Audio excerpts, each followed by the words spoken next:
Good morning, good afternoon, good evening, wherever you are.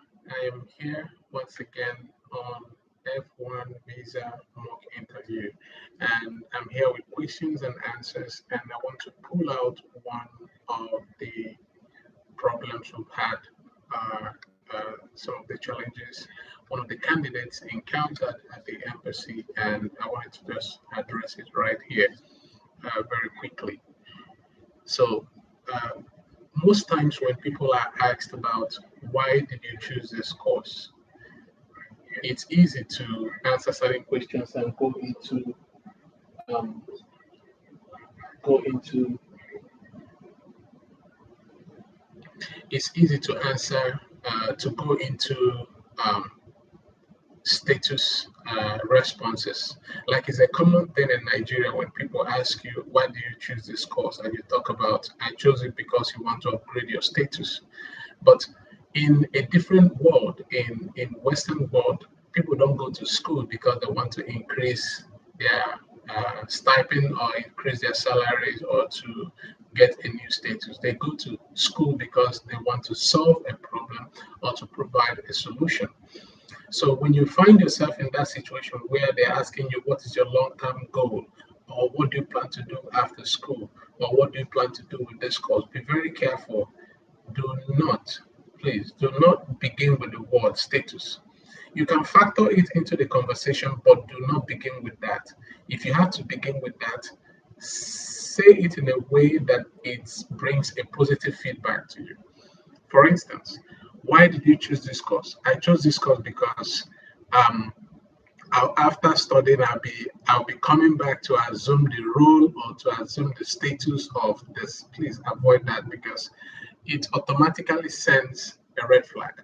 What your interviewers are waiting for is for you to tell them that you will be able to make policies, you'll be able to solve problems, you'll be able to discuss issues, you'll be able to apply the knowledge you have, but not for you to assume a status, maybe a status of a manager or a boss or a status of this and that. No, apply that question, the answer to that question in a way that helps your answers.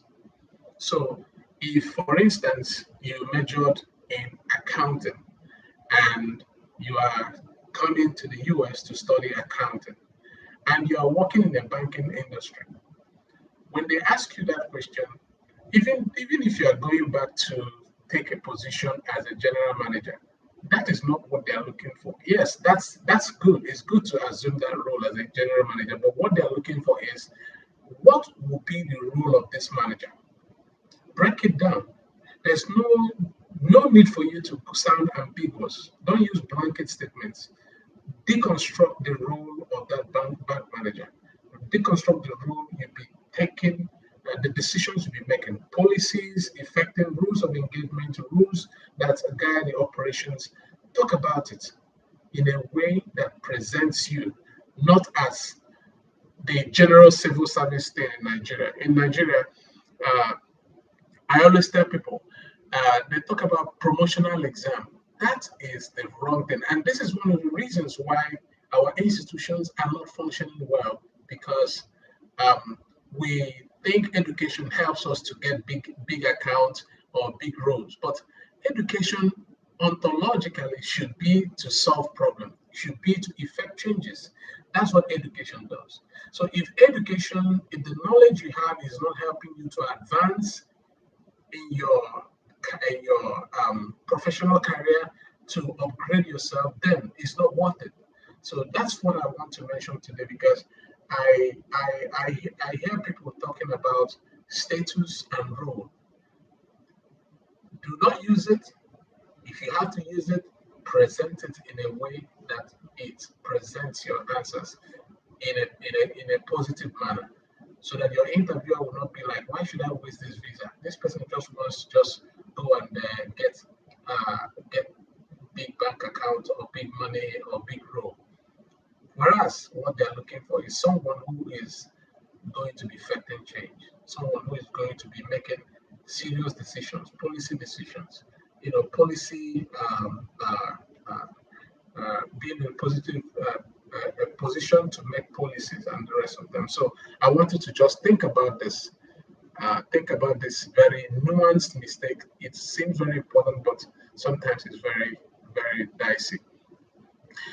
Then I want to also talk about another problem that also people encounter when you are asked, assuming if you schooled, if you graduated many years and after many years you didn't go back to school, your interviewer wants you to bridge that gap. Talk about what you did in between. They may want to know, okay, you what have you been doing all this time since you finished school? You know, you simply had to respond to that question. I took a gap because I didn't commit to a path. You know, um, I didn't want to commit to a path for no reason. So I had it jotted out. Um, okay, so I took a leave because I didn't want to commit to a path for the wrong reason. So that's the reason why you took this leave of absence, because you don't want to commit to a path for the wrong reason. So you took uh, you took time to invest in yourself and also to prepare yourself. That's the reason why you're here now. So always think about that. Always think about that, because this is specifically for people who have been out of school for many years and then they came back and then they wanted to continue. So think about that. That might really be helpful. So this is all I'm going to be talking about in this very short clip, and I want to thank you for being here. If you have any questions, please hit me on the chat or send me a message on WhatsApp. I want to thank you for listening. Please continue to share this video, subscribe, and like. Thank you.